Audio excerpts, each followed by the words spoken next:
So good for everyone to be here this morning. It's as we come together, we're studying about family and home, and talking about that, and talking about different ways. We learned from Psalm 127 last week. As we have family and home, we learned that there is a husband and a wife and children involved in the family, the way that God would have our family to be. And so God is the architect of family, and He has shown us certain things with family, and one would be that it's God's way and God's desire for families. And so as we talk about family, I want to talk about a specific family and go to Mary and Joseph and look at them and see about family. And you would say, well, they're the father and mother of Jesus. I mean, what can we learn from them? They had a perfect child.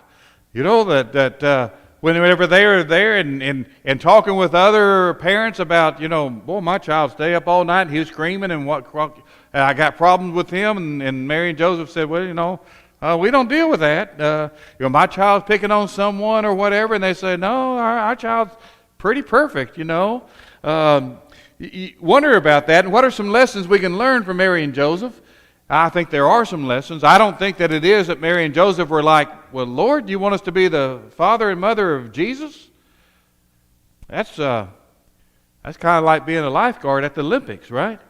When you got these swimmers setting world records and everything, and you got a lifeguard sitting over there, say, hey, I'm here if you need me. It's kind of well, he got to see a lot of swimming anyway. What can we learn about parenting from Mary and Joseph? You think about it, now they had more children than just Jesus, and so they did become real parents. You talk about parents that have one child, you say, well, really, they're not parents. They don't go through, he's looking at me, and if they do, they got a problem, right? Parents of one child. You don't have to do that. They're touching me. We went on a trip one time, and we had our two daughters in the back seat, and one of them was talking to us about the other one. She's touching me. I said, well, it happened to be a little bead down the seat. I said, y'all, that's the dividing line. Don't get across that little seam in the seat. That's your side, and that's your side. That's going to take care of that. And we looked back there, and one of our daughters had her hand just as close to that little bead as possible. Didn't cross it, no, but just to aggravate the other one. Slide it over there, right? Now, if you got more than one child, you know what I'm talking about. Mary and Joseph. What can we learn from them and talk about them as we talk about parenting and raising perfect children? I don't know if any one of us would say we have perfect children. We might say we have perfect grandchildren, right? Yeah, to have that, but not perfect children. But we talk about this, Mary and Joseph. So it happens to be that Mary and Joseph fell in love. And they decided to get married. And you talk about some qualifications as you first of all, before you, there's Molly and her husband. How are y'all? Glad to have y'all here. And you talk about, so they got married. And so they met and fell in love. Here's some qualifications. If you're going to meet and fall in love with someone, let's look at a couple of things. In Luke 1, verse 28, an angel comes to Mary and says that you are highly favored. And so God highly favored her. And that's someone, if you're looking for someone to date and someone who you want to marry, that you look for someone who's highly favored in God's sight. Wouldn't that wonderful? That you could say, well, this is just the type of spouse I'm looking for. Well, what about Joseph? In Matthew chapter 1, verse 19, it says that Joseph was a righteous man, a just man. And so it is that someone who is looking to please God. And so you have a husband or a man who's righteous, who's just. You have a woman who's highly favored. That's a good start. That's a good foundation there. And so as I'm talking about family and home, and I'm talking specifically now for those seeking, you look for someone who's going to help you get closer to God. someone who's going to strengthen you and encourage you. You look for someone who's highly favored with God and someone who is righteous, following God. And for those who are married, well, we sought those qualities because you're here. You have found someone who's going to help you get to heaven, to strengthen you and encourage you. When I have a marriage ceremony, and oftentimes, probably most of the time it is, that I'll talk about the blending of two families. Because it's more than just two people coming together, it's two families coming together. And as the two families are joined together, and I say it's oftentimes, she was raised one way and has her background, and he was raised another way and has his background. It doesn't mean that this way's right and this way's wrong, or this way's right and this way's wrong. It's just that they're different. They're not raised the same, and the two come together to make one. And I often describe this as, if you have this river flowing and this river flowing and the two come together, what happens? There's a little turbulence for a while, isn't it? And then the two become one and blend together. And sometimes someone may say, well, our turbulence was like Niagara Falls. It wasn't just a little bit, but you overcome that because you're here. You want to serve God. You want to please God, and you want to please God in family. So let's look at family. Number one, Mary and Joseph were not without problems. And so we can learn some things from problems. Number one is that Mary becomes pregnant. Well, she's told about becoming pregnant, and she does. And it is that the angel Gabriel comes to her and he sends her a message. You are highly favored among God. You shall conceive by the Holy Spirit. And she, you're going to have a child. You'll name him Jesus. And she said, I don't even know a man. And how can this be? It's be of the Holy Spirit. This is going to be a miraculous conception. And she said, let it be so. Boy, what faith is that? That she would say, I know what other people are going to think, what other people are going to say. In fact, it was Joseph who considered to put her away because this had happened. And he received a vision from heaven to confirm that she was faithful to him. Can you imagine what Joseph was thinking? Trust is important in a marriage. And it doesn't say anything about Joseph. I'm just reading between the lines and thinking, what he would be thinking or might be thinking before he received this vision from heaven, because he had considered to put her away, and he had every right visibly to put her away. Could be he would say, I love her, but I just don't trust her. She has lost my trust. She has been with another man. She was promised to me, and we made our vows for that, and now she has been with another man, and now she's pregnant. What do I do? But God intervened and reassured Joseph she has been faithful. This is miraculous.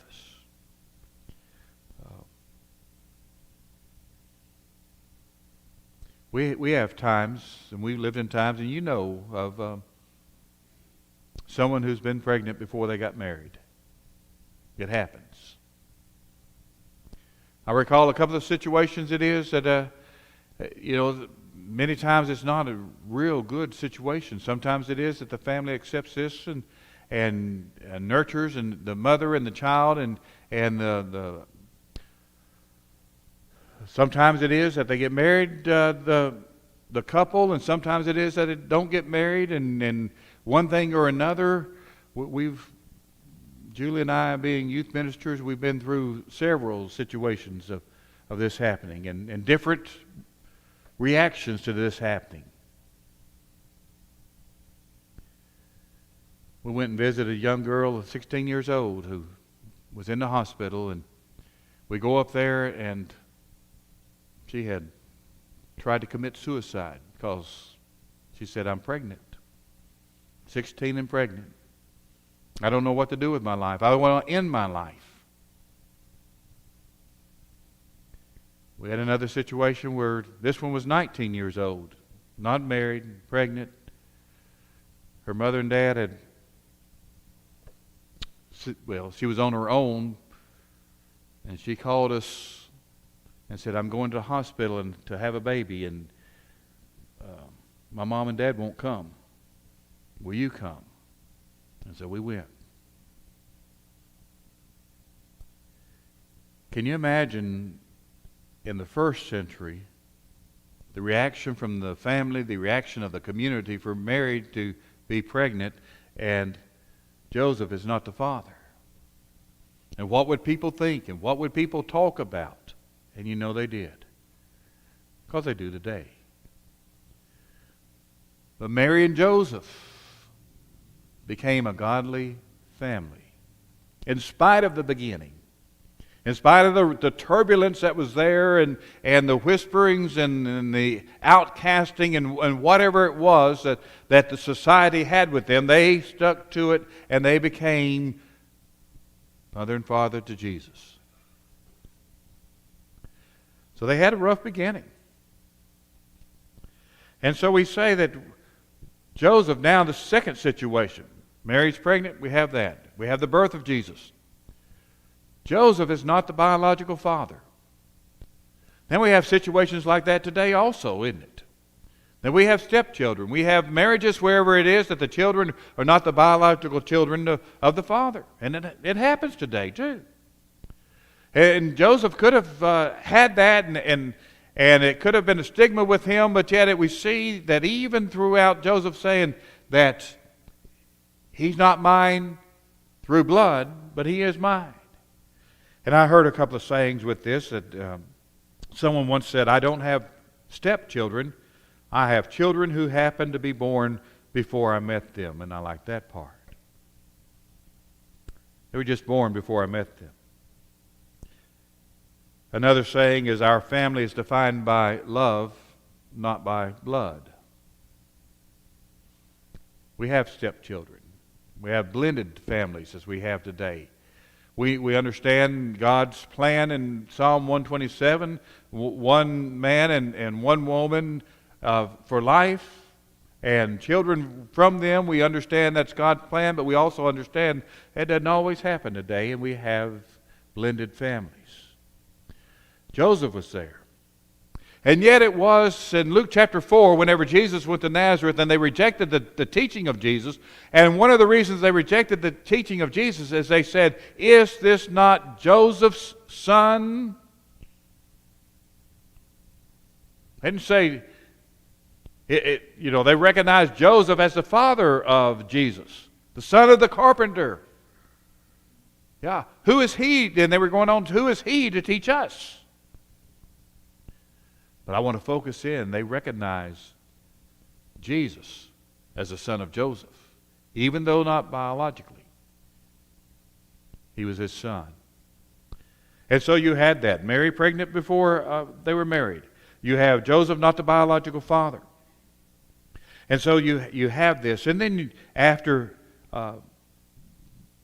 Mary and Joseph receive this vision from heaven, and the angel tells him, you stick by each other. She's been faithful to you. She's true to you. And Joseph said, okay, I will, even though the community knows, and they can count. They know when the wedding ceremony is. They know how old Jesus is. Yeah, they know. But Mary and Joseph stick with it.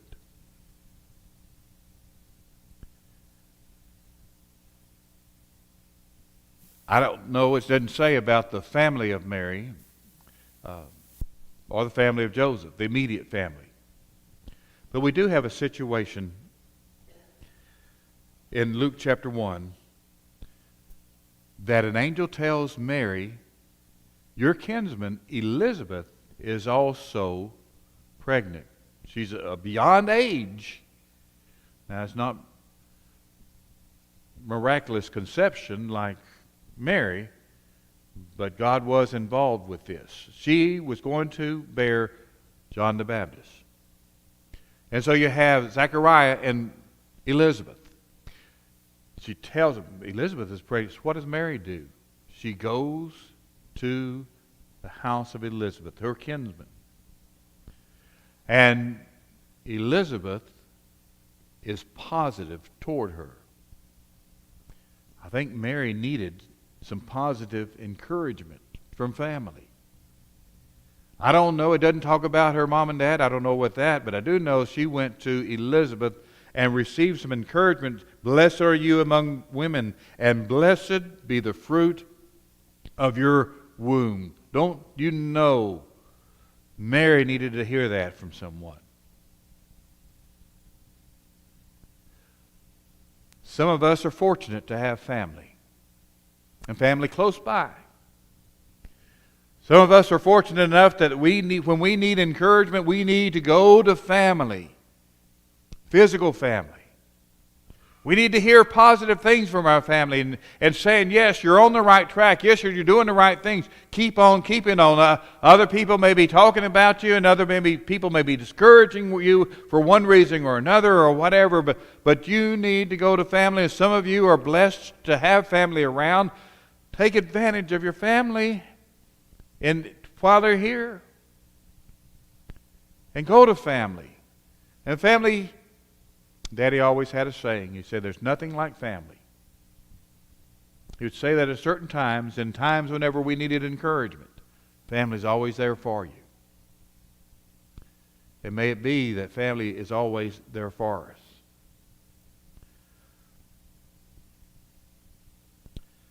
You ever been counseled or helped by family? Some have family. We live in a day and time where family's off. We don't have families, generations of family.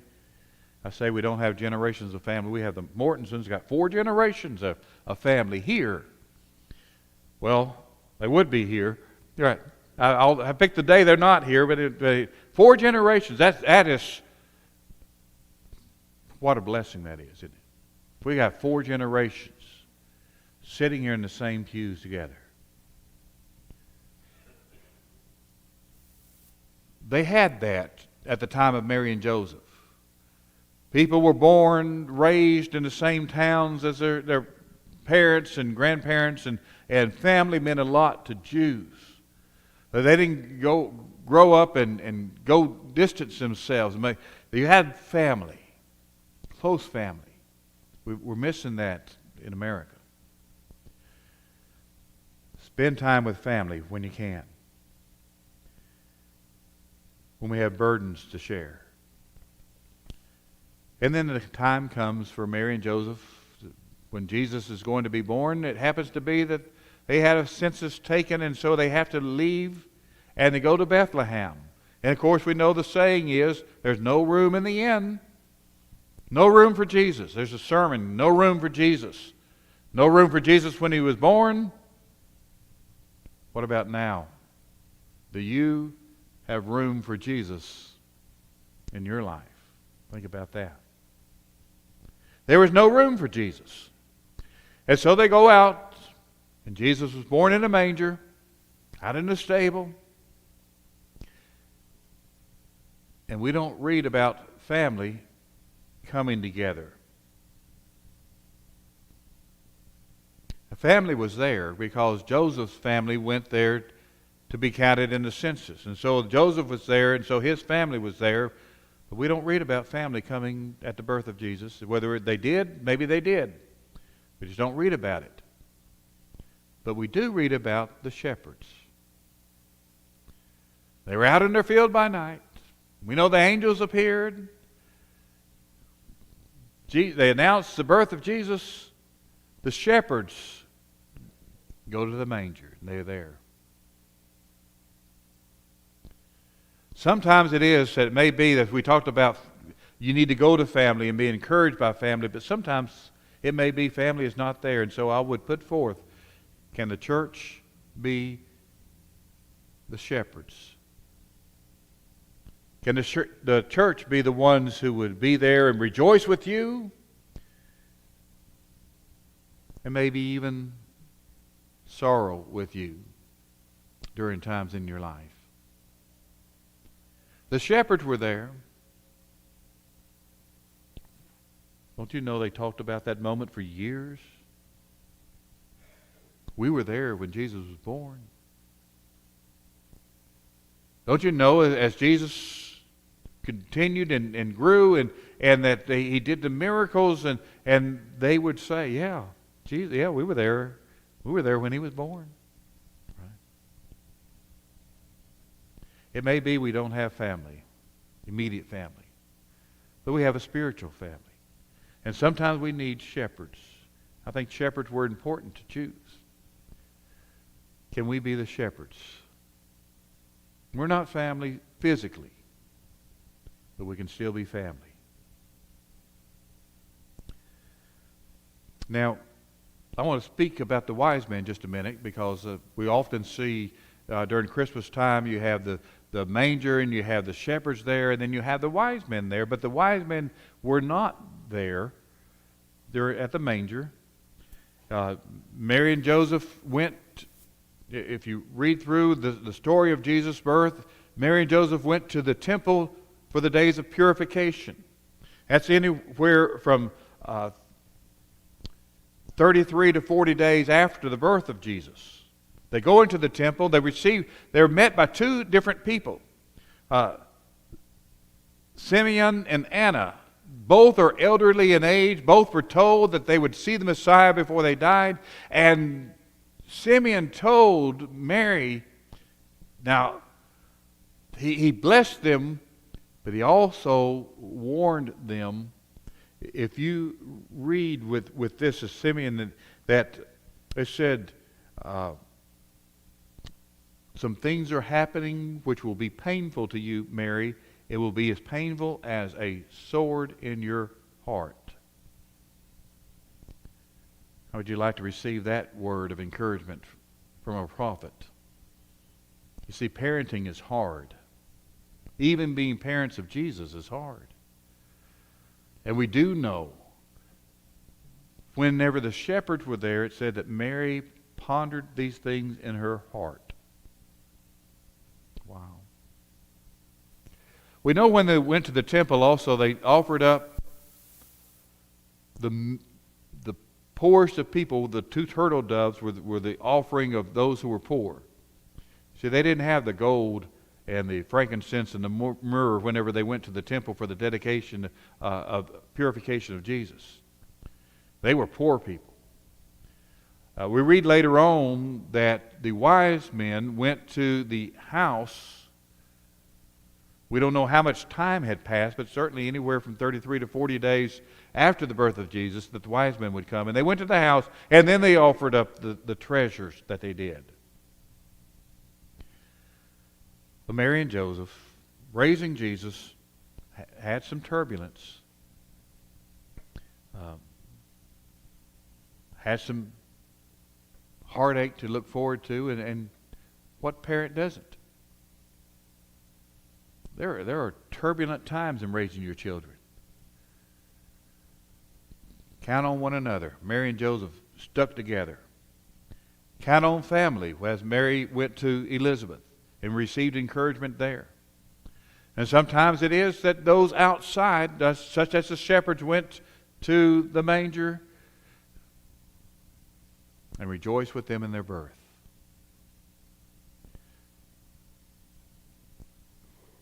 Oh, we got 5 more minutes.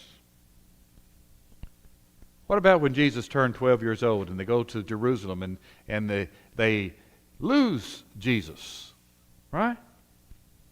But they stay there and they began a day's journey out before they realize Jesus is not with us. Now, he's 12 years old. He's not 2. They're not carrying him around or anything, but have you ever lost your child? Yeah, that happened to us a couple of times when I was growing up. That there were 5 of us. We went over and visited with the family after church, and we came home, and my little brother was not in the car. I didn't say anything.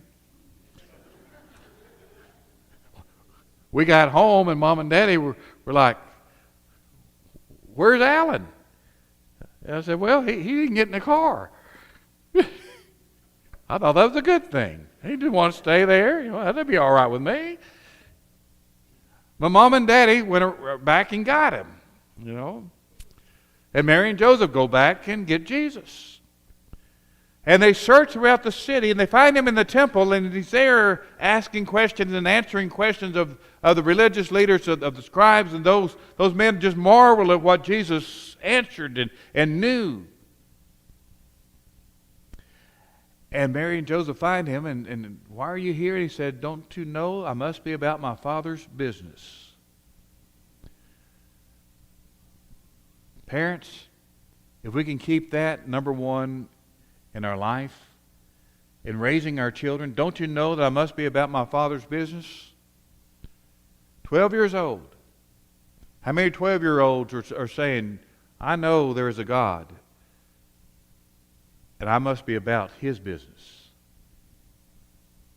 If there's anything we can instill in our children, a sense of, "I must be about my Father's business." Well, that's a little bit about Mary and Joseph. What about raising your family? I know it's not easy, but it's worth it. Children are an heritage of the Lord, Psalm 127 says. A reward of the Lord, it says. It may not be easy. In fact, it's not going to be easy, but it's going to be worth it. Raise your children so they know the Father, and they must be about His business. I like this little saying, we may not have it all together, but together we have it all. If there's any way that we can help in nurturing and encouraging those raising children, when do you know you have your children raised? Well, yeah, y'all laughing, aren't you? It's always your children, isn't it? Mom would say, "My little boy." "Mom, I'm 60 years old." "Yeah, my little boy." Yeah. Yep. Always your children. If we can help and encourage, we're going to have a few more lessons on the family and home and raising children and Mom and Dad sticking it out together and encouraging one another. And not going to talk all about newlyweds, but oldlyweds also, as we talk about that in marriage. But if we can help you, we need to strengthen our families. The world is against the family and unity of family as God would have it, and trying to disrupt that and make that socially acceptable. So church, we've got a fight on our hands. If we can help and encourage a family, maybe it is publicly you want to say, "I need prayers, I need encouragement, I need help." We would love to pray with you and for you. And we offer the invitation. Won't you come right now while we stand and while we sing?